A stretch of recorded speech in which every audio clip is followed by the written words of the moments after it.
Hello, I'm really looking forward to our interview today, and we are going to talk about legal cultures. So you promised me to tell me some parts and give me some information about legal cultures. So what are legal cultures in general? Well, Erika, I'm happy to talk to you about legal cultures.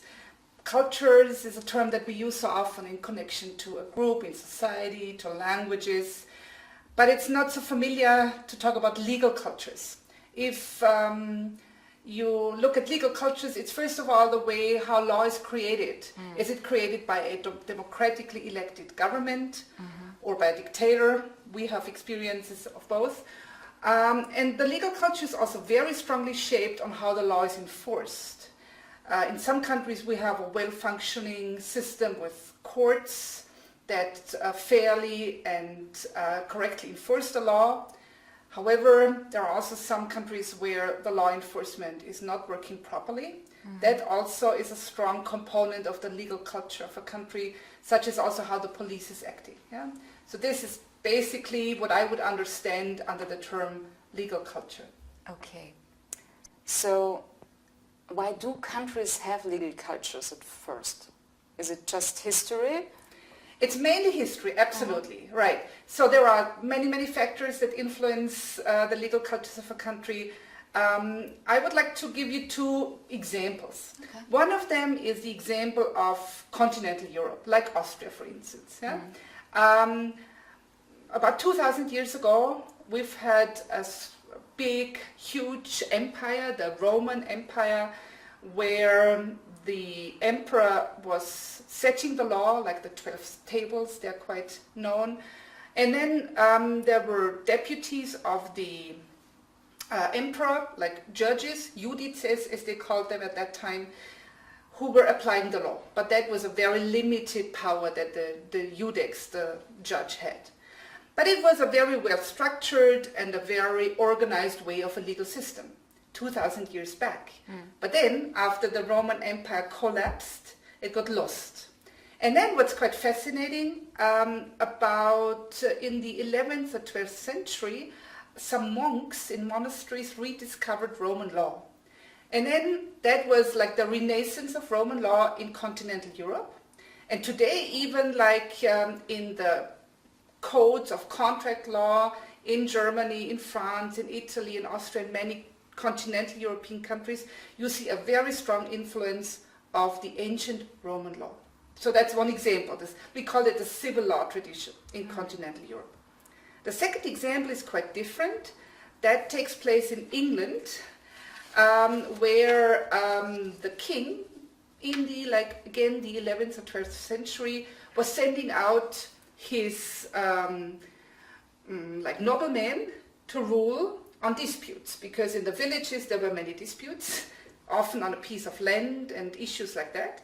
And the king would send his noblemen to make a decision, to make a judgment. And these judgments were then reported.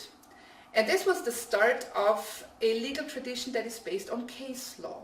You can see that like a puzzle, where little pieces gradually come together and form a consistent picture. And this is also the doctrine of stare decisis, where precedent cases are binding for later similar cases. We call it the common law tradition. Yeah? And so you see that the legal culture is strongly influenced by the history. And then when European countries were having colonies worldwide, they also transported their legal culture to other continents. Like the civil law tradition that we have in Austria or in Spain has also been transported to Latin America, and the common law tradition from the UK has been transported to North America, to Australia, New Zealand, India. Yeah? So this is also how globally the legal cultures have been somehow evolving. Okay, that's quite interesting. But now we're in the 21st century.